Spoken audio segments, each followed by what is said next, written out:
Good evening and welcome back to Unchained. This is night 8. My name is Joe Nesbitt.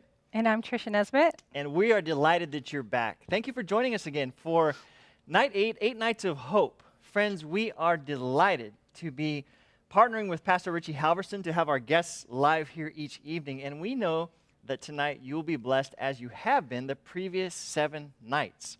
A couple of things about housekeeping as we're starting.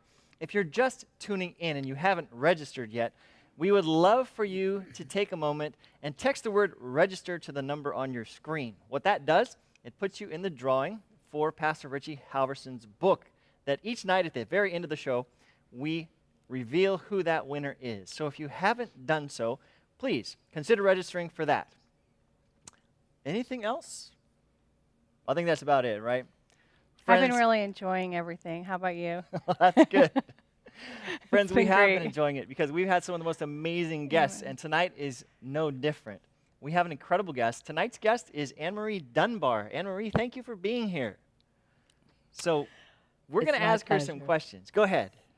It's my pleasure. It's our pleasure, too. But before we do anything, can I read 3? Before we do anything, Anne-Marie would love to read something. You go right ahead. This evening is very special. Being here with Pastor Joe and Pastor Trish. I'm grateful that they asked me to share. Whomever is listening, I hope that there's hope to be shared. I want to read Psalms 34, verse 18. It says, "My soul shall make her boast in the Lord. The humble shall hear thereof and be glad. O magnify the Lord with me, and let us exalt his name together. I sought the Lord, and he heard me and delivered me from all my fears." Boy, isn't that that is a perfect text. Because we know that Pastor Richie's been talking to us every single night about the fact that the Lord does hear. He surrounds us with people that can see us through these valleys, as well as walking through them with us himself. Amen. So that's a really good text to start with. It is, and it's beautiful, Anne-Marie, because you shared, before we were sharing tonight, you shared with us some of your journey and how you found that your hope is the Lord's. And so that's really very appropriate. Thank you for sharing Well, that. the Holy Spirit gave that to me this morning because I was trying to spend the day in the Lord preparing for this moment, because when you do things for God, you just can't just randomly. It Just does do help things. sometimes to feel like, hey, I know exactly where this is going. So Sometimes we don't in life. sometimes we don't. And that's kind of what all of these nights are about, isn't it? Especially when we don't know where it's going. And we have to find our way out of that unknown to the known. Life is like that, though. It you is. know? Life is like that. And it's just so amazing when we find God. It's like, some people say Pandora's box. You open it up and you... And you open it up and it's like, wow, where have I been? Where have you been? He's not been anywhere. Is where I've been. That's right. Speaking Can of, I... Go ahead. Okay. You go ahead. All right, can we use that as a springboard to your journey? Because sometimes in life, it is about us not having any clue where we are, even though we come to find out later on he was right there with us. All So the can we time. jump back in your life? Pastor Richie's going to talk to us tonight about what it means to persevere, what it means to not be at the end of our journey yet, but to step by step persist in heading that direction. Can you share with us some of your journey, where you were, how you came to that moment of realization, like, oh, wait, I'm not by myself. And then we'll both have some questions for you about the journey from that point forward. Well, really, in essence, if you really think about it, after you get to that point of knowing who God is, all our stories are in the Bible. Every one of us has a story. And that's why when people say they don't know why, or who wrote the Bible, man wrote the Bible, a man wrote the Bible. Well, if you really get into God and you really understand God, and you look at where my life started as a child coming up, and I was raised in the Catholic Church. I wasn't the most obedient child, and I think my childhood was probably based on when Jesus was there were the people trying to bring the children to Jesus, and the disciples were saying, "No, he doesn't have time. He doesn't have time." Well, I think those children were the children like me, Okay. who they just couldn't have control of, or they wanted to be independent, and they were curious, and the parents didn't know. They were like, do as you're told, be quiet, sit down, be quiet, do as you're told. And Jesus has room for that child that wants to search and wants to find out and wants to ask questions and so on. And some of us, all of us belong to God, but not everybody's chosen. We So don't all how- realize it. Yeah. Go ahead. Yeah, please. so Emery, let's go back to the beginning of where we were talking about when you were, a young girl and you were trying to feel, find a way through your circumstances. So, Yes, yes. I was a child who I was born out of wedlock, and there are all sorts of ramifications when people are not feeling good about themselves and raising children, and we don't realize that children they're like sponges, Hmm. and we absorb everything that's around us, and the hurt and pain that our parents go through, they don't realize that it's transferred over into us. And then I was born in Trinidad, and I came from a pretty affluent family, um, in their simplicity, and my aunt and my uncle raised me. Then there was a time when I was 11, my parents were migrating to go to Canada, and I had to go. Hmm. And my aunt begged my mom to leave me there to finish my education because there's a test like they have here called the FCAT or whatever it is. You got to sit the FCAT to proceed on to college or university, whatever. And the more stability And you have leading up to it, the greater chance you have at doing well. right, and we had something like that in the islands. It's called the common entrance exam or the 11 plus, whatever you want to, However, there was some titles for it. Anyway, I came first in the country That's for awesome. the thing, but we had already left to migrated to Canada, and my aunt asked for me to come back and let me finish my education there, and my mother wouldn't. She wouldn't allow it. This is the first time I'm actually living in a home with my mom, my stepdad, and my sister. There's some I mean, stability. I knew we were a family, but we never lived like a family before. So this is my first time living like a family, and we're in a strange country with a different culture, totally altogether. So here I am trying to fit in and trying to belong in the new atmosphere that I've been given, and I've always been curious and very independent, and well, suffice it to say, as a teenager growing up, coming into my teens, things weren't very pretty sometimes. Hmm. My mom she wasn't a huggy, lovey kind of person. She bought you things and she provided food and she provided a roof over your head kind of thing. That was love. And I always wondered, why was I always looking for that hug, or why was I always quick to, shed a tear, and why weren't they like that? And but of course I went ways with I was trying to fit in with my friends, and some of them were smoking cigarettes, and I was caught on the corner in the little park trying to smoke cigarettes with my friends, and boy did I get in trouble. And the trouble that I would get in, there was no grace and mercy. Hmm. There was no grace and mercy. So It no was it was a understanding. no, and it was a great disappointment. You were a disappointment. You felt being you I always felt like I was a disappointment to everybody all the time. So Hmm. therefore I didn't Wow. care. Right. I didn't care. Mm-hmm. I cared but I didn't care. If I'm always that way, I might as well. Yeah, it just didn't matter. And so I struggled. I struggled at home. I struggled at school. Here was this brilliant student who all of a sudden is struggling because I was more advanced, Hmm. and I probably had ADHD that nobody understood back then. And so therefore I have a mind that needs to be challenged at all times. And so I started challenging my own self, but going in a different direction, not in the direction my parents want me to go. So I ended up leaving home at 17, not having a grade 10 education, not even, because I didn't even finish grade 10 when I left.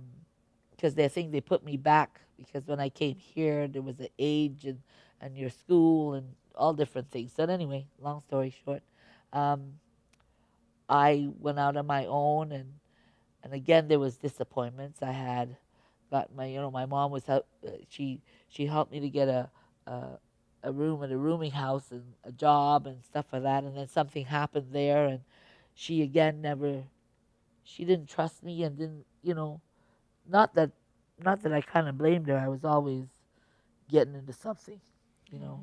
So but at that time I didn't think of it that way. It was like, why can't I be forgiven sometimes? Why can't Mm. why can't you forgive me sometimes? So I just left and went on my own, and you follow that road, and you meet people, and you go to the clubs, and the clubs are there, and it's partying, and I love to dance. I was never a drinker, so I'd nurse a Coke all night, but I'd be on the dance floor all night, and I did that well, by the way, and so much so that sometimes there'd be a little show, and everybody gather around. Oh, Amory, and I had a friend. His name was Ronnie Coleman. I never forget him, and he we weren't boyfriend and girlfriend, but as soon as we saw each other, that was the dance thing, and it was on. It was like sliding over the shoulder and all that kind of stuff. Sure. But anyway, um, yeah. So that was my life, and then, of course, in the club scene, there's drugs, there's all sorts of stuff going on, and you be part of that.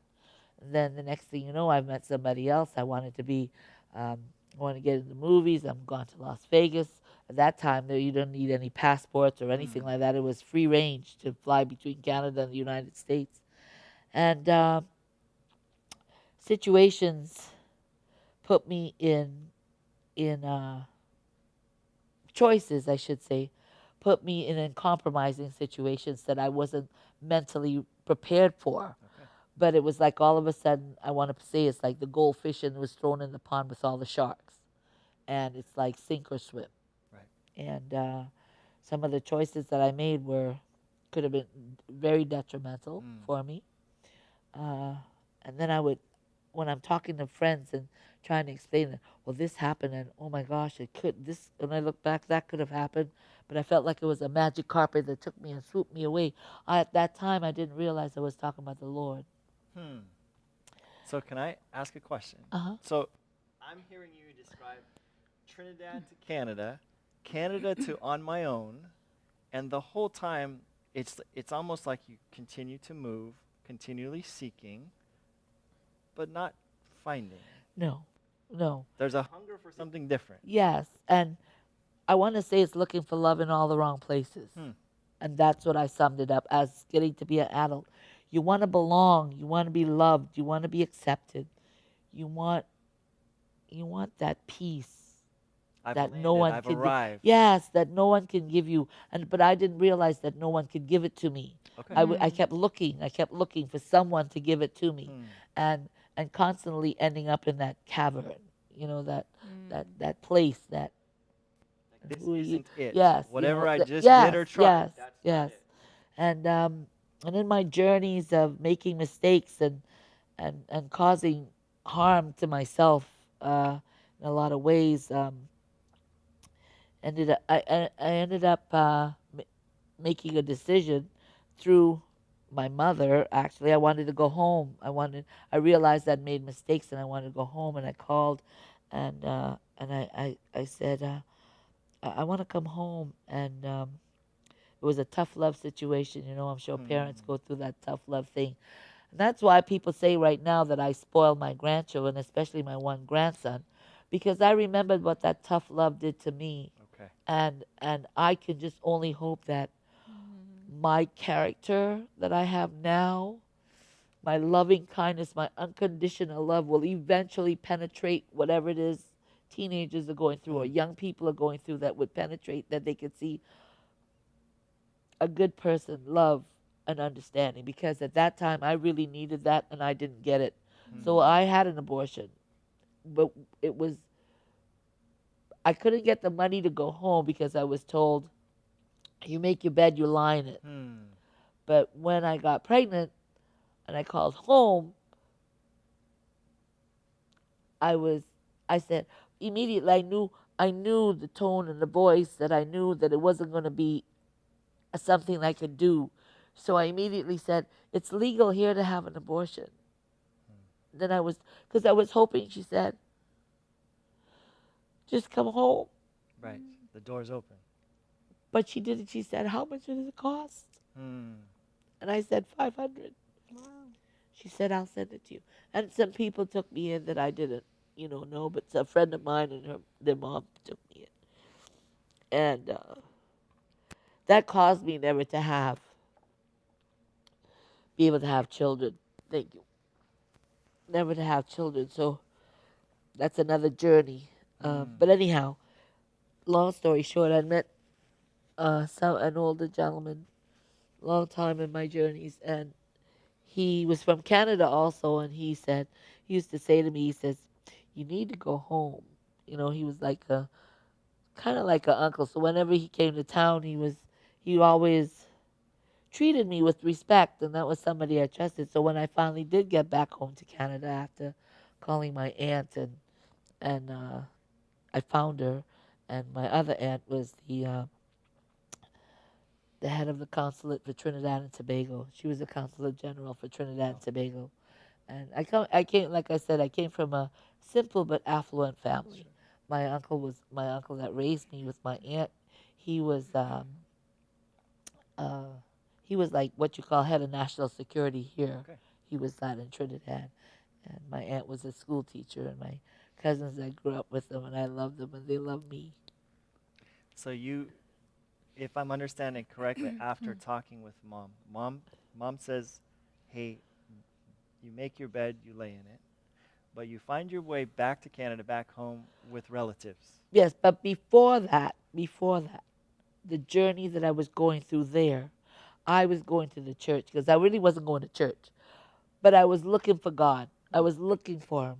And I went to the church and I would light candles because that's what Catholics do. Sure. We light candles.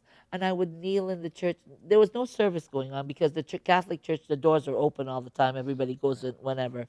And I would go in there from time to time and I would cry and I would say to God, why don't you just take me? Why don't you just take me? Like, why are you keeping me here? What are you keeping me here for? Right. You know, I grew up to know that you're in control, so just take me. And I joined friends with, because I just felt like the Catholic Church was in the place that had what I was looking for. And then I had other friends they were in the Japanese religion, Namyo what they chanted and stuff like that, and I tried that, and I didn't feel like it just wasn't there. Sure. And so I would go back and back, and then I left and I went back to Canada, and all the things that I was doing then, it was like it just never happened. I went back and it's like I left it there, and I'm talking about drugs and drinking and stuff like that because at that point in time now I started to drink, because before when I first started to go out and I was younger, I didn't do that, but then now I was starting to drink, not like alcoholic, but when you go out to the club you drink, Social. yeah, So a new and environment is letting you do something different. yeah, so now I go over here and I go back over there and it's like the people, the surroundings are not there anymore. And I just left it. And people talk about, oh, there's an addiction and there's this and that and the other. And I was looking for the addiction. Right. It wasn't there. Someone had taken it from me. How do you go from the place you're describing, where you've been trying to fill a place with different experiences, and you've said this isn't it and that's not it. Where do you turn a corner there where you say this is what I've been looking for? Not yet. When I went back home, I called my friend, like my uncle, and I said, I finally came back. I'm in Toronto. He lived out in Vancouver. And I'm part Oriental and so is he. So anyway, so he says, I'm so happy. He was so excited. Good for you, blah, whatever. So a couple of months later, he contacts me again and he says, I'm planning this cruise to go on this cruise and I want to take you with me. Wow. I says, what cruise? I've never been on a cruise before. What are you talking about, a ship? What? I was young. I was 24, going on 25. And he did. He planned the cruise and everything like that. And it was a biblical cruise. He says, I want to take you on a biblical cruise. And I said, wow. Like I've always loved God. My grandmother said when I was born, I was one of a twin. My brother died. But she said, at 6 o'clock in the morning on a Sabbath morning, 6 o'clock Sabbath morning, I came out screaming. The church bells were ringing because the Catholic church is just around the corner from our house, and dong, dong, dong. And everybody knows at 6 o'clock in the morning, there's no bright lights anywhere. Dawn is just breaking. Right. And she said this bright light came on in the room that almost blinded the midwife because I was being born at home. Sure. And so she said that story when I was younger. Then when I was on this cruise, So this that- is like a Holy Lands tour. yes, Okay. like more than ever anything. Well, they didn't call it a Holy Land by that time, but we went to Greece and boarded in Piraeus, and when we boarded in Piraeus, we went to Crete and Delos. We went to the Rock of Delos. We went to Corinth. We went to Mykonos. Hmm. Oh. Went to well, we stopped at Delos, and that's like where the Zeus, the temple of Zeus is. We Okay. went to Turkey. We went to Istanbul, but we went to Izmir in Turkey. Okay. We went to where Cleopatra and Anthony had walked down to the water. You know, we went and I learned so many things, and I could see so many things coming. And then we went to Egypt, and we saw the pyramids, and all these things were coming. They were like where Jesus walked, because when I was a child, my grandmother used to buy Bible story books to me, and one of the my favorite was Moses. I slept with him under my pillow. I know everything about Moses. I know, when I say everything, I know everything about Moses. I loved Moses. I loved his character. And when I visited all these places, I even have a picture with me overlooking where Daniel and the lion's den is, overlooking over Jerusalem. And So it sounds like in this tour you were getting like sort of some grounding that you hadn't had before. yes, and if you were getting pieces from your past, like when you were young, and now you were actually, getting some sense of God I again was in your life. crying. I was crying. I just couldn't believe that I was walking where Jesus walked. My footsteps were where he walked. They had built the Catholics had built a church over where they had crucified him, and they have a church, and then they have where he fell. They made stations of the cross, going along the way. And here I was walking where the Jesus that I knew about, and the tears just couldn't stop rolling. And I went to Bethlehem where he was born in the manger, and I had to go down because they made the doors all smaller, because you could see where the doors were, but the soldiers used to ride into the church, so they made the doors smaller. So they had to bow down Right. to get into where he was born. And while there, I just knew that this God had touched me. So this is a different feeling than everything before this. Yes. Everything before has been trying to fill this void. I'm going to fill this with something, and you're saying you get there, but something else is happening in here. But I wasn't quite there yet either. So the journey went on, and I went back home, and I opened a restaurant and all that sort of stuff, and with my boyfriend at the time, and then he didn't want to be there anymore. But, suffice it to say, I did something really good, because I had a thought, and I had a vision, and I brought the vision to fruition, because if you Google it, you can see the Roti Hut. It's still there, 42 years later. Okay. It's still open. They've now expanded and made it bigger, the people I sold it to. Wow. And a lot of people can't say that. Right. A lot of people have opened things and they've closed or whatever. A lot of people don't get beyond the thought. They don't take the steps for the implementation. Right. But that was all God. That was all God's making. I mean, because I didn't know what I was doing. I started doing everything backwards. I got the building first because it was a great price. It was $500 a month rent. But anyway, suffice it to say, all this was God in the making. God in the making, molding me and fashioning me. But I didn't know that. I didn't know that. I was still So you didn't hunting. know that God had a vision for your life. no. Yeah. no, So you were no. looking for like belonging and fitting, and like you said, even before we came on set, you were saying you were looking for love in all the wrong places. Yes. And now you're getting this experience of the sense of God in your life. You're getting this Well, transformational. now I'm feeling like I'm worth something because I've done something. Wow. I've created something. So and it was the second West Indian restaurant in the whole of Ontario, Wow.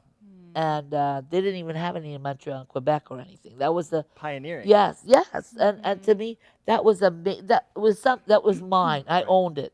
I owned that, Right. and that's something I'm trying to help my grandchildren do. You've got to help them to get something to own so that they feel good about them. Right. I own this. My one grandson right now, he's learning to build house, like take houses apart and I want him to learn every aspect of it because I want him to own that. When you own something, it makes you feel like another person. You feel important to yourself. You feel good about yourself. Absolutely. Because those insecurities is what take you to the levels of sometimes you feel of no return. But somewhere, Will stop you. yes, The and insecurities will end you. and you don't realize that if it's somebody that comes along or God comes along, you don't know what it is. But that drive for me, I just kept going and going. And I went to Trinidad and then I came back. And when I came back, I was on another level. And now I was looking for God. Now I was really, So you're realizing what you're looking for. yes, I knew I was looking for God. I knew I was looking for him. But I lived with I moved from my mom's now to live with my grandma. Because my grandma and I were like one. And I loved her dearly. But she had a friend who lived in her building. And have you ever felt like have you ever hit rock bottom? Okay. So I was at rock bottom, and her friend came. Life just was not treating me the right because of decisions and choices that I made. I couldn't blame anybody else. It was choices that I was making. And this lady, I never forget her, Miss Veronica Gonzalez. She was from Guyana. She was my grandma's friend. She was so sweet. And I came and I met her. And they were very friendly. And she was always helping my grandma to do stuff, before I came along. And she had a daughter. The daughter, very high functioning, but just slightly something wasn't perfect, But none of us are perfect. Sure. Anyhow, we became friendly, and she needed a friend, and she kind of looked up to me because I was older than her. And so they invited me to go to church. Now, mind you, I'd gone to different churches looking for God. I was looking for him. I'd started looking for him from Las Vegas, and I just kept on doing it, looking in different places. But this particular church I went to, I felt like I belonged. I felt when they did the altar call, I felt like, this is it.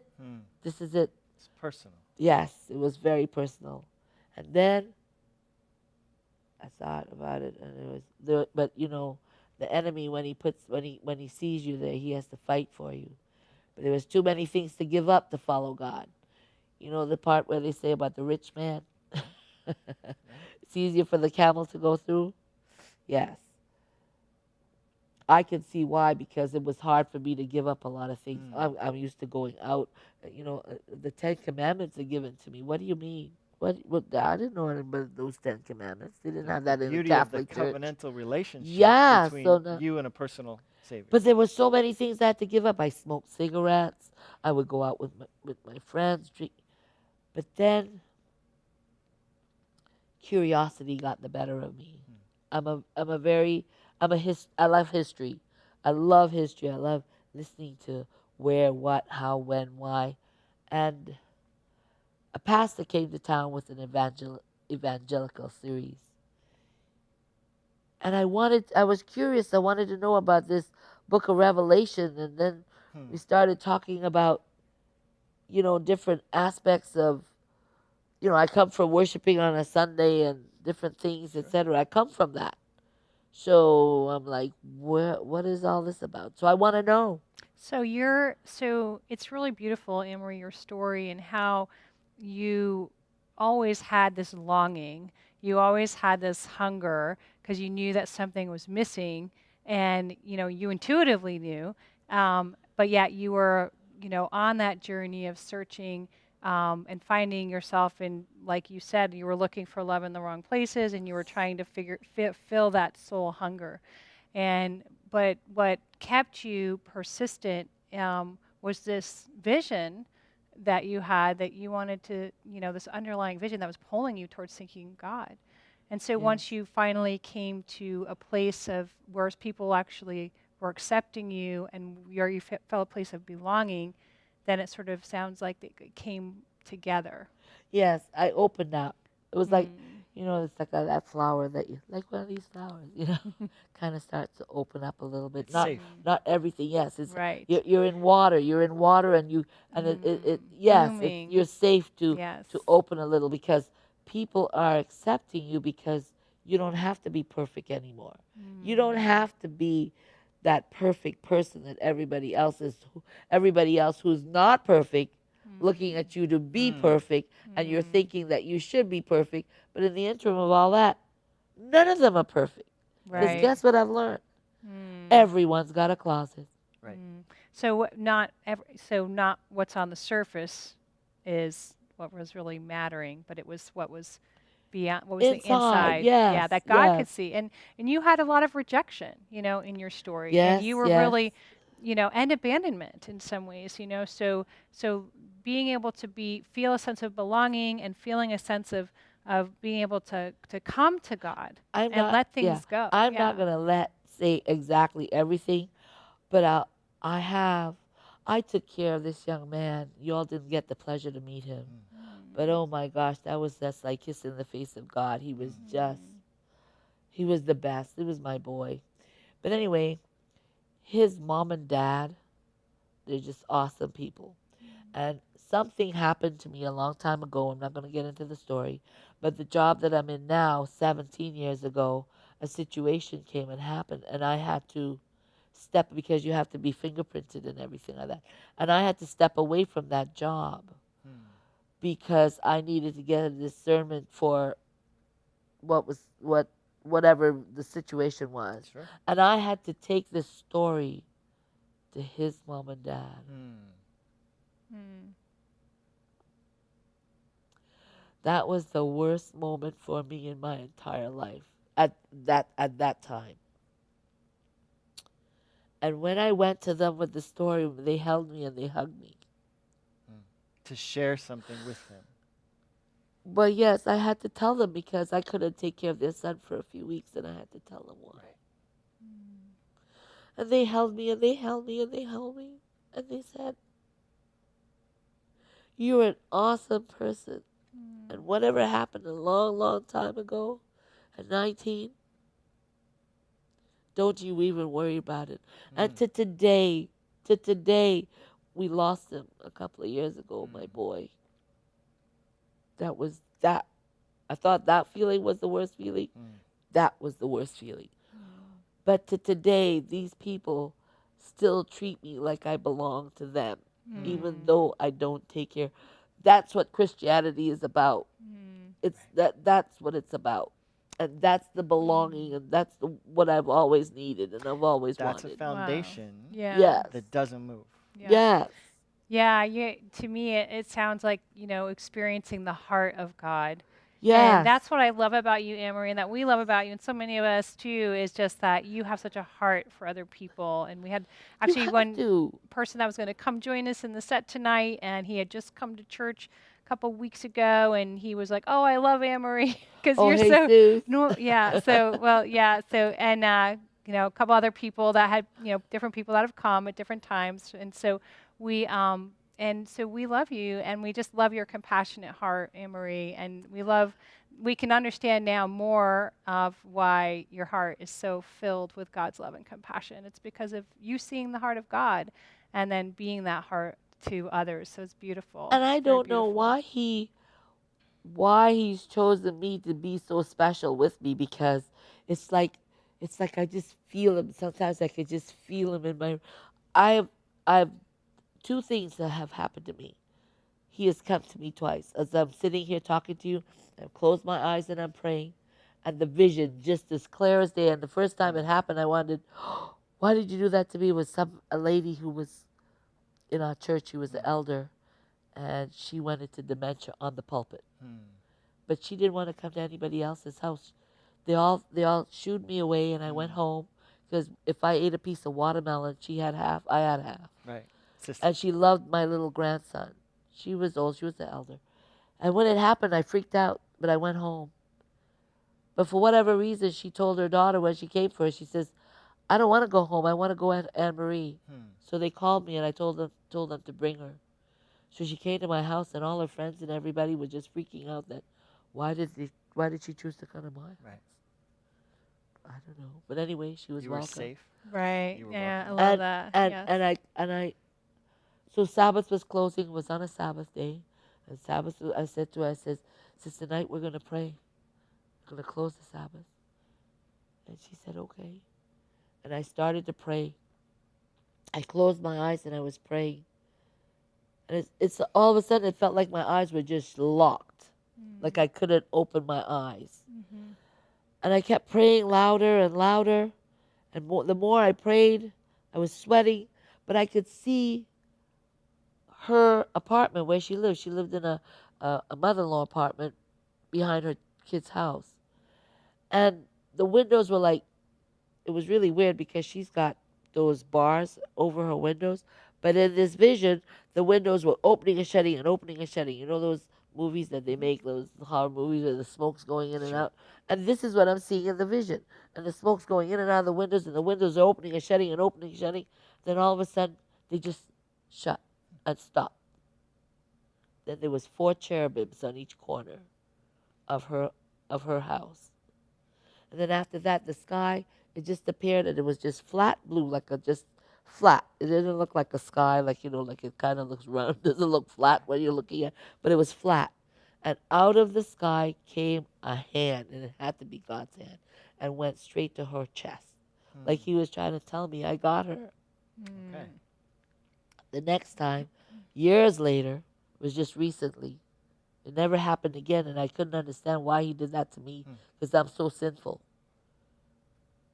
I was going to get they're going to get my biopsy. They had found a tumor on my lung, and I said, God, I'm not, and I wasn't worried about it. I'm never scared about stuff. I don't know what's wrong with me. I really don't. I don't worry about stuff. Probably I worry about my grandchildren more than I worry about stuff to do with me. Anyway, I closed my eyes and I was praying about going for the procedure. And there again, God came to me again, showed me the color of the room and everything. It showed me the long bed and the round hole that you're going to go into or whatever. The exact room that I was going to go to. But the difference was I had an angel. There was an angel hovering over the room. So when I went there, the doctor wouldn't pray with me. I'm not used to doctors not praying with me. He kind of and the nurses covered for him. They said, we'll pray with you. But when I went into the room, there was a nurse. Her name was Kelsey. She was like, her voice was so soft and sweet. She says, how are you? Are you okay? I said, no, I'm not. She says, why not? I says, that doctor who's going to put his hands on me didn't want to pray with me. But I had this vision that there's going to be an angel in the room. She says, she closed the door. She didn't want him to hear. She closed the door. She came. She says, I'll pray with you. And she said the most powerful prayer. And I opened my eyes and says, you've got to be the guardian angel that I saw in my vision. And she says, don't worry, I'm going to hold your hand through the whole procedure. Do you know her and I are really good friends now? She gave me her personal phone. That's awesome. Wow. Yeah, she's a lung navigator, but now she's what do you call it? A nurse practitioner now. Yes. Can I interrupt for just a Yes. second? Because we have to fade to Pastor Richie's. Oh, thought. sorry. Yes. No, it's But- beautiful. As I'm listening to you, going from filling your life with things that just continue to Be not ground you disruptive. and to be disruptive, and then to come to a place where you find a foundation that doesn't move, and you find a journey that you start a journey with God that's a day-by-day thing. When you're thinking of people that might be watching right now, as we're finishing up this portion, we're going to hear more when we come back for Q&A with you. But as we're finishing this portion up, what words of hope or encouragement would you offer to someone that might be watching, that might be on a journey like yours, where they're looking for something, they just don't know what it is? All I can say is Never give up. Go to your Bible. Pray before you go. And ask God to bless you with discernment. Because God says when you pray and He says, knock and he shall open. He says, seek and you shall find. He says, ask and it shall be given to you. So if you do those things and really believe in your heart, He will do those things. But you see, what blocks us sometimes is we want to have our will. Okay. And we want to do it our way. And see, it's not our way. We got to let go and let God. Beautiful. We're going to ask you I more love questions that. about that because That's that sparked some powerful. questions in my Yes. head. So when we come back from Pastor Richie, if you're okay with it, we'll go a little bit deeper into that, if that's okay. I gave my life today. I'm One not day used at to a doing this time. stuff. You're doing You're amazing. doing great. One We day at a love time. I you. played that song today, one day at a time. I love it. It is one day at a time. And Pastor Richie's going Amen. to tell us a little bit about this. Friends, Amen. thank you for tuning in tonight. We're going to switch now to Pastor Richie's presentation, and then we'll come back with our guest, Anne-Marie Dunbar, and we're going to ask some more questions. So please, stay tuned. Welcome to Unchained, Hope and Healing from Addiction. If we want to experience freedom, we've got to break through the chains holding us back. We break through denial with honesty. We break through insanity with hope and open-mindedness. We've got to break through the paralyzation with faith and action. Break through fear with courage. Break through our ego and pride with humility and learning. We've got to break through the shame and guilt with forgiveness. Today, we're going to break through weakness with persistence and practice. In recovery, people often say, don't give up 5 minutes before the miracle. And when we're recovering, it's about progress, not perfection. Matthew 7:24-27 says, everyone then who hears these words of mine and does them will be like a wise man who built his house on the rock. The rain fell and the floods came and the winds blew and beat that house, but it did not fall because it had been founded on the rock. Everyone who hears these words of mine and does not do them will be like a foolish man who built his house on the sand. And the rain fell and the floods came and the wind blew and beat against the house and it fell and great was the fall. If we want to build a new unchained life, we have to start putting things into practice. Progress, not perfection. James 1:22 says, when you only listen and you do nothing, you're only fooling yourself. Matthew 7:24, everyone who hears these words of mine and puts them into practice. Living an unchained life takes practice. The reason many of us don't see the changes in our life, the changes in our marriage, the changes in our family that we would like to see is we're not putting things that we learn into practice. Rene Descartes said, I think, therefore I am. But it takes more than just thinking. It takes doing. We can know something mentally, and that doesn't necessarily mean we're going to live that out in our life in reality. We do not become what we repeatedly hear. We become what we repeatedly do. Recovery works when we work it. 1 Corinthians 9:24-27, do you not know that in a race all the runners run, but only one gets the prize? Run in such a way as to get the prize. Run like you want to recover. We've got to run like we want our marriage to improve. We've got to run like we actually want to be unchained. Everyone who competes in the games goes into strict training. They do it to get a crown that will not last, but we do it to get a crown that will last forever. Therefore, I do not run like someone running aimlessly. I do not fight like a boxer beating the air. No, I strike a blow to my body and I make it my slave, so that after I have preached to others, I myself will not be disqualified for the prize. Paul is saying we've got to practice what we preach. An unchanged life does not happen by accident. An athlete doesn't become an all-star by sitting in a classroom. No, by putting it into practice. It takes hard work. The word athlete, you know what it means? It means to struggle. It's a struggle to live a new life. It's a struggle to break old habits. It's a struggle to do what you should do when it's not what you want to do. It's a struggle to forgive people sometimes. But every time we put these breakthroughs into practice instead of old behaviors, we grow stronger, happier, healthier, and more free. But it's going to take practice. It's progress, not perfection. Think of how much time you have put into practicing your addiction. Think of how much time we've put into practicing our habit or maybe our hang-up or our heartache. Think of the amount of time that we have put into living our old life. I mean, some of us have practiced our whole life being negative. That's not going to change overnight. Some of us have practiced our whole life getting angry at the drop of a hat. That's not going to change overnight. You can't give up after the first time you mess up. You've got to keep getting up. Persistence, perseverance, practice. You know, practice requires patience. My sponsor used to always say, be careful what you pray for. Whenever I pray for patience, God sends a traffic jam. You know, we've got to learn to practice these principles in all our affairs. If we don't use them, we lose them. Practice takes patience. We didn't become addicted overnight.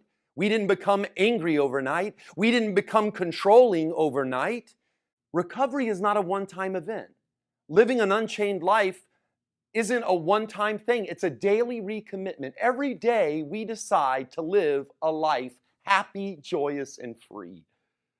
In 1 Timothy 4, 7 through 8, in the Message, it says, exercise daily in God. No spiritual flabbiness, please. Workouts in the gymnasium are useful, but a disciplined life in God is far more, making you fit both today and forever. And this is the thing, if you're going to start practicing, you've got to start practicing before the crisis comes. If you wait until you need something before putting into practice, you're not going to be able to do it. You're going to be in trouble. If you wait until the storm comes before building a good foundation, it'll never be able to stand. Why does it seem we always have to wait until our life falls apart before we're willing to do something about it? I always had to do things the hard way. But before I treasured the things that really mattered, I had to lose everything else. Why do we always have to wait until our life is falling apart before we're willing to do what we should have been doing all along? This character, Jonah in the Bible, has to get swallowed by a whale before he's willing to start listening. Samson, he waits until he's bald and blind. Peter waits until he's denied and deserted. And that's why we've got to start practicing right now. We can't wait until we need it before we start practicing it. We got to practice it now. Don't wait until you have a heart attack before you start doing something about the way you're living. Don't wait until you're researching divorce attorneys before you start researching marriage counselors. Don't wait until you get the diagnosis with lung cancer before you say, you know what, I need to start trying to quit smoking. Start practicing right now. Man, of all the things God unchained me from, smoking was one of the hardest. I mean, every addiction is hard. Every bad behavior is hard. Every habit is hard.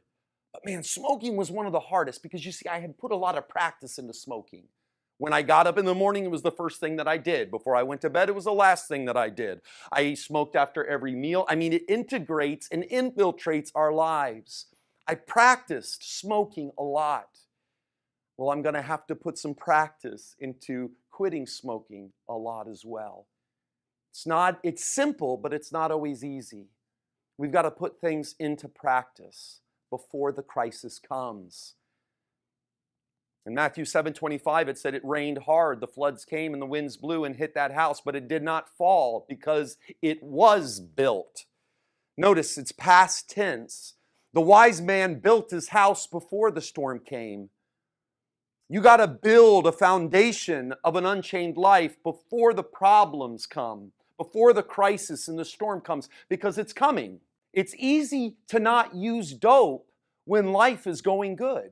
It's easy to be nice when you like someone. It's easy to be faithful in a relationship when you're getting along.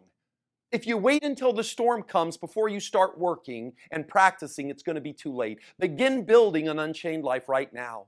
These principles have to go from our heads to our heart. We've got to go to the core of the problem. A good life requires a good foundation. We have to dig down deep. Any good structure has a good foundation where they dug down deep. The part of the house that matters most is the part you can't see. The surface is never as important as the foundation, which is interesting to me because it seems like the surface is the only thing we really care about. We tend to focus on the surface, but God, He focuses on what's below. In Matthew 23:25, it says, "You clean the outside of the cup and dish, but inside they're full of greed and self-indulgence." You see, God always goes below. 1 Samuel 16:7, "For the Lord sees not as man sees. Man looks on the outward appearance, but the Lord looks on the heart." Now, I'm not saying the surface isn't significant. I'm just saying it doesn't matter as much as we make it. It's much better to have a good foundation. What matters most in any structure, including life, is what's below the surface. What's going on where people can't see. What's going on in your foundation? Luke 6:46-48, "Why do you call me Lord, Lord, and not do what I tell you? Everyone who comes to me and hears my words and does them, I'll show you what he's like. He's like a man building a house who dug deep." The wise builder didn't stop digging until he hit something strong enough to build his life on. There's only one person strong enough to sustain you. There's only one person stable enough to sustain your marriage. There's only one person righteous enough. Don't stop digging until you hit the bottom.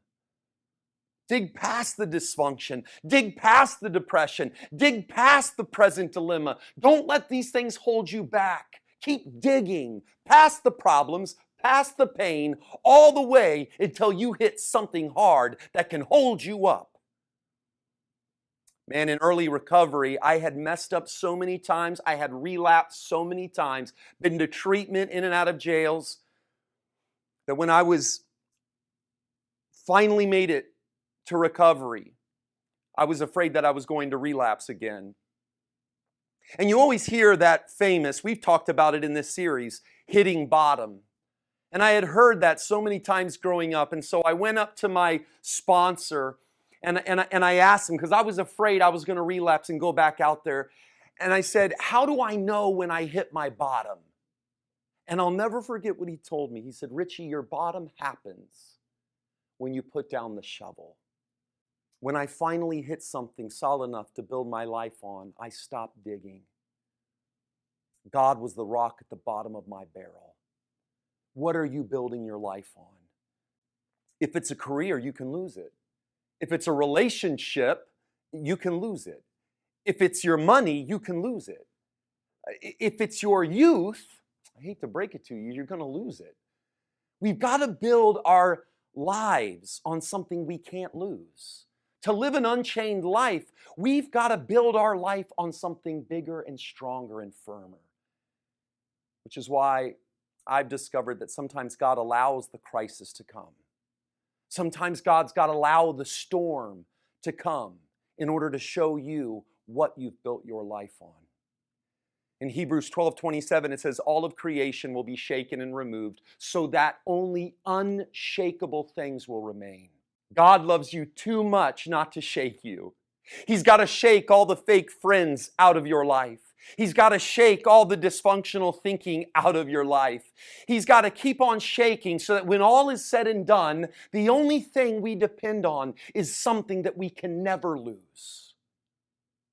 Ecclesiastes 3:1, it says, "For everything there is a season, a time to break down and a time to build up." There are some things in your life, there are some people in your life, there are some ways of doing things, some stinking thinking that you need to let God dig out from the root. Let Jesus dig down to the root and dig it out. You see, before there can be transformation, there must first be excavation. God always breaks us down before he builds. He loves us too much to let us build our life on something that cannot sustain our life. And this goes for everybody. All of us try to build our lives on something other than God, and it will always fall short. But if you build your life on God, you can have the confidence that he can hold you up. You can have the confidence that if God's breaking it up, it's only so he can give you something better. And so here in this parable that Jesus tells, we've got two builders. They go through the same storm and they're working on the same project and both have access to the same tools. From the outside, they look exactly the same, but one is a fool and one is wise. The way they respond to the storm is totally different. The fool falls apart, but the wise builder stands firm. Because the wise man built his life upon the rock. A rock is something solid.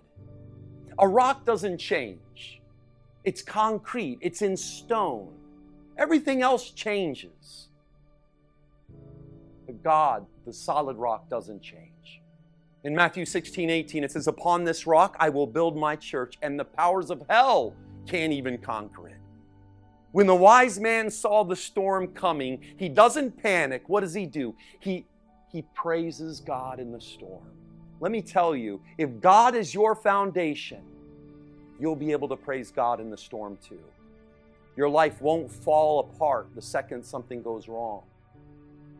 Yeah, the enemy, your addiction, may try to knock your house down. But if you built your house on God, he will not prevail. Matthew 16:18, the gates of hell shall not prevail against your house. You see, Jesus dug his way down from heaven, all the way to Calvary. And he went all the way to the root of our problem, which is our brokenness.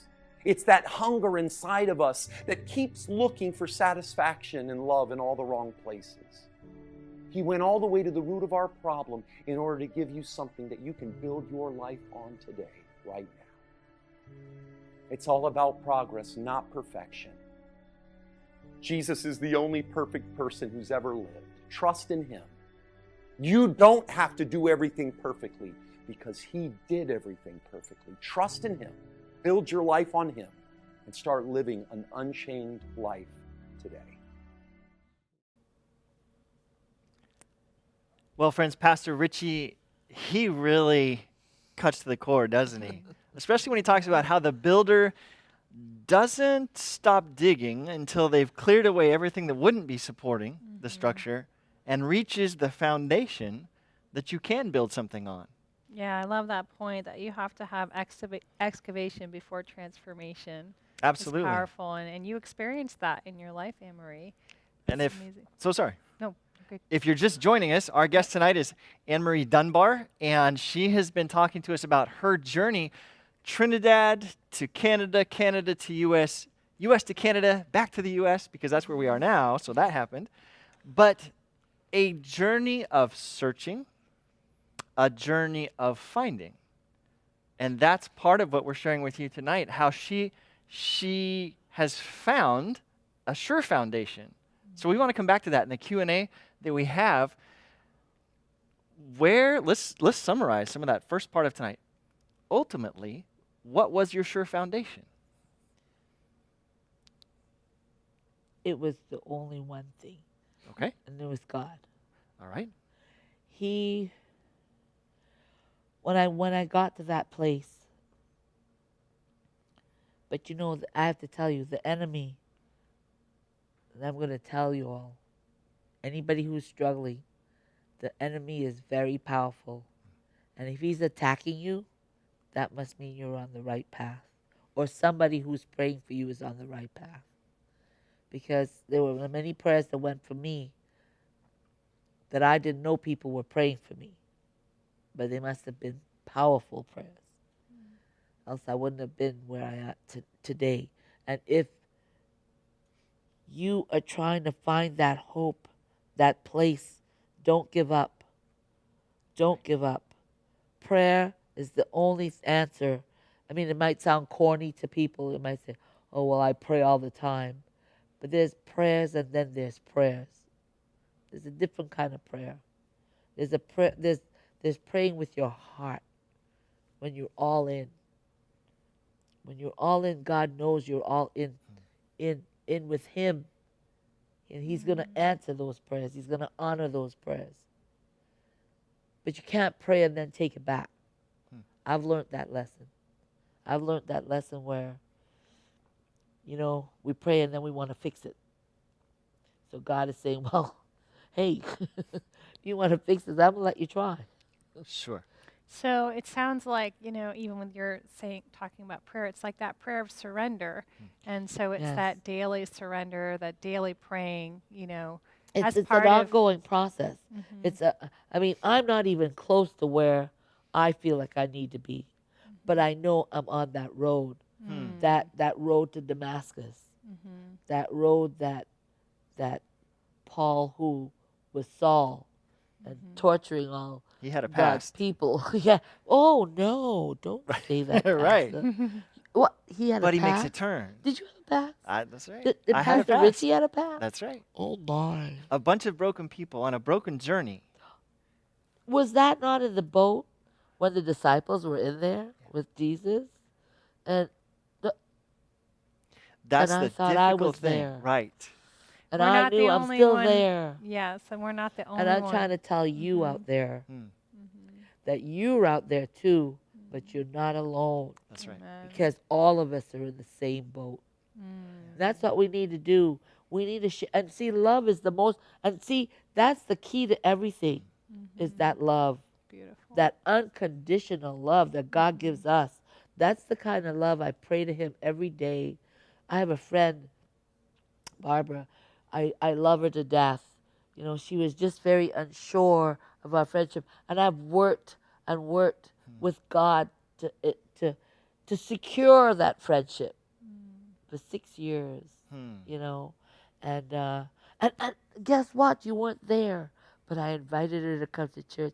I've been inviting her for 6 years, and it had nothing to do with church. It had to do with the fact that she wanted to be my friend. That Right. unconditional love, that love that you can't get that love for nobody else but God, and He's the one we've got to pattern our lives. You're saying something without saying it, though, too. You're saying that you only get it from God, but then I hear you saying you're not just keeping it, you're passing it. No, you've got to share. You've got to share. Like if I might have $1 today, and Pastor Richie came along and says, "Oh, I needed to go down the road to get so and so." I said, "Here's a dime." And then somebody else might come along and say, "Well, I need to." My grandson, as he just said to me tonight, I says, "Well, you've got to stop spending your money like that and whatnot." He says, "Well, when you stop doing that, Grandma, to fix everything, I'll stop doing that." And I thought, oh my God. But for some reason, I feel like, because I do it with love, I don't do it with any other intention, that, I don't know, some people know the story about the widow when she goes to her barrel. Right. It's never empty. And Right. just when my barrel is just about to get low, He fills it back up. So He's truly become your foundation, and not Yes. just your foundation where you can trust Him with your Yes, past, with everything. your present, and your future. I'm not afraid of anybody knowing anything about my past. You know why? Because guess what? He told me He's got my back. He's got the bully on that playground. When that bully comes and says, "I want your lunchbox. And I want all your money you got because you can't pass by here." I'm passing by.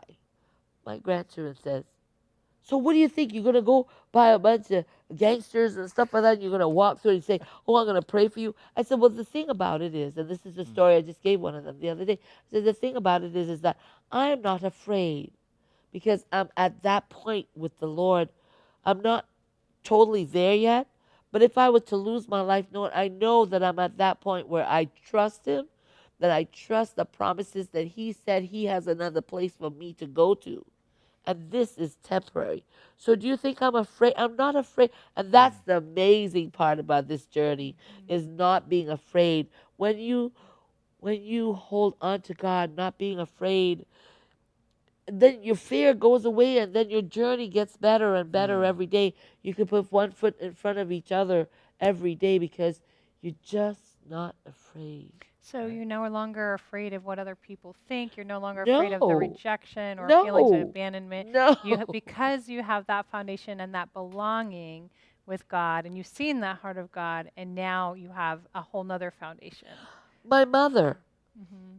I know that God says if we don't love those who, we can't hold on to hurt, and we can't hold on to pain. We cannot hold on to grudges and expect to live in an unfearful lifestyle. Right. You have to forgive and you have to let go. And if you can't do that, you're always going to be worried. You're always going to be stressed out. I'm not saying that I don't get stressed sometimes about issues sometimes that pops up that I feel like I don't have control. But the minute after I deal with that stress, like people say to me, "Oh, you're so strong, you're so brave." I don't see it. Hmm. I don't see it. But yet, when I think back to it, I'm not panicking. I'm not worrying Right. because I know at the end of the tunnel, there's going to be some light. Yeah. Because my prayers are not in vain. It might not be answered when I wanted to be answered, Right. but He said, "Be still and know that I'm God." And that's what I've done, and I've proven it many times in situations. Even with my citizenship here, I was still. I went to the mountains. I fasted and prayed with the same family I told you about. And I would go there, and they could witness to that. We'd be there for a whole week, and I would fast and pray for 3 days. No food, no TV, no nothing. Just you and God. It was the mountains. Oh my gosh!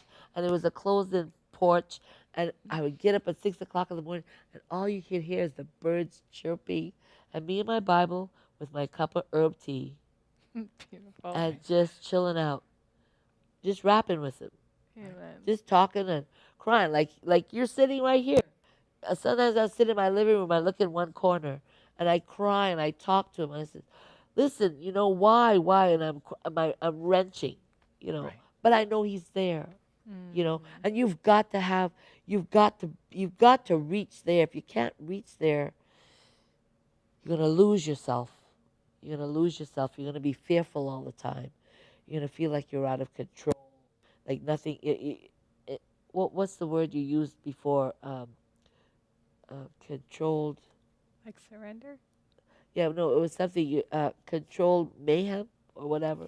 Controlled Something like chaos. chaos. Thank you, thank you. We Yeah. were talking about what was happening on the Yes, set before we yes, started yes, tonight. yes, Oh, that's yeah, amazing. yes. That's where I was taking it Right? from you. Yes, but I tell you what, um, this journey with God, the devil is not going to make it an easy journey. And anyone who thinks that, well, where's God? Don't think He's not around. We all have to have character building process. All the things that trials and tribulations we go through. Right now, I'm going through a lot, which I'm not going to be privy to expose at the moment, but I'm going through a lot of trials and tribulations with family members, things that are happening, That's right. etc., that are very toxic, to say the least. And yet, it's building my character. I see where God has thrown me in the furnace, but He threw Meshach, Shadrach, and Abednego in the furnace, and He Right. got it right in there with them. Right? And I'm not going to be singed because I'm not going to let them do that. Can I follow that? Yes. And we'll wrap up the segment tonight Yes. with your answer. As you're experiencing, hey, life isn't easy, and there are things coming at me, and we have viewers who are out there who are watching, who are saying, I identify with her experience. What kind of words of hope or encouragement could you offer to them about what's on the other side of this, about that foundation you found? Well, the only thing that I can say is you've got to develop patience. Hmm. That's the one thing you have to develop. And you've got to die to self. Hmm.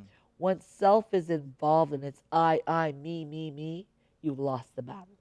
What word? Have you replaced that word I and the word me with something else? Yes. What is it? God. Okay, it's another. It's a three-letter word. God, not the Yeah, two-letter word. No, Me. no. Okay. And you know, it sounds like, oh yeah, she's just no. That's serious. My grandchildren, when I start, they go, oh, there she goes again. She's talking about God again. Oh gosh, Grandma, can't you just, you know, no, because this is real. Because I've been where you're at. Right. I did. You. Let me write a book. Right. Maybe they'll make a movie after I'm dead and gone. They'll cash in, you know. Sure. But I'm serious. This journey is a journey that you want to take. With you God. want to have with With God. God, Yes. yeah. Powerful. With who else? Let him hold your hand, even if you can't feel it. Let Right. him hold your hand and understand that he is truly. Try him. He says, try me. Right. When you go out to eat in a restaurant, don't you try the food to know whether What's you're it going to like? come back again? Yeah. Come Yeah. and see. And know. you apparently have found that you've tried him, and Yes. it was worth returning Oh to. my goodness, yes. So many things. If I Hmm. journal, if I'm writing a book. So in my notes in my phone, every time I think about something, I've got like a million pages of little pieces in there. So I have another friend, Barbara, who helps me with and I want to pray for her tonight. She has cancer. She also helps me with my paperwork Hmm. because I'm not very good on the computer. Sure. And I'm being yelled by my other friend, Barbara, that, listen, you've got to get this because somebody's not going to be able to do your work and you won't get a paycheck. And I'm going, okay, I'll do it. But it's all a journey and we all have to put our hands in each other's hands. And we have to be still and let go and let God. Can we Amen. pause there? Yes. Friends, that encouragement to let go and let God. Now, maybe you're still trying that one out, but we would hope that listening to Anne Marie's account tonight, you would find hope the same place she found it. A foundation that doesn't move and a foundation that allows you to build day by day, step by step, going Pastor, forward. Pastor Joe, the only thing I have to say is, just like when you come off of when you drive a car and you come out, a brand new car, you just come out. What's in the glove compartment? Owner's manual, I hope. Thank you. And so that owner's manual, when you read through it, Dixie, it's from the person who's designed the car. The car tells you when to change the tire, what air pressure to have the tire in, where to put the oil, what kind of oil to put it in, what to do, et cetera, et cetera. Service your engine within so much. The reason why the manual is there is to give you longevity for that vehicle that you're spending thousands of dollars to purchase. Well, it's the same thing with God. He built this engine. This is an engine. We cannot stop without it being, if fuel it, if we stop fueling it, it's going to die. Right. He gave us the commandments. And in his Bible, he gave commandments. And it's not Moses' law because he wrote it in stone. Right. Unchangeable. Not controlling for controlling's sake, instructive for longevity's sake. Thank you. And in Those order were your to, words. Yeah, but of course. And in order to do that, you've got to follow the maker's instructions. Let's finish with that. Thank you. Sorry. No, you're good. All good. So good, and it's all good stuff. And we love you, Anne Marie. We love you. Thank you for I being love our you guest more. tonight. Yeah. Thank Friends, you for thank asking. you. You are so welcome. Friends, thank you for joining us for night 8. Winner. A book winner. I say I'm going to end the segment without a book winner. Oh no! And I'll you tell you got who would to be have a book disappointed with winner. me. Well, I know exactly who the book winner I is. told people. I told people to sign up because you're gonna win Exactly. an amazing spiritually uplifting book. That's so right. let's do a little drum roll like Pastor Jay does. So the winner tonight is Gloria Hume. Gloria will be in touch with you. Somebody from the team will be in touch with you to find out how to get Pastor Richie's book to you. So thank you so much for registering. Friends, again, thank you for joining us for night 8. We invite you to come back for night 9 tomorrow. We hope that you will hear such hope tonight that you'll want to join us tomorrow and hear another message, another inspiring journey that says there is hope beyond these hurts, habits, heartaches, and habits. Maybe I said habits twice, probably because we have a lot of them. Friends, thank you for joining us. God bless you, and good night. Good night. Good night.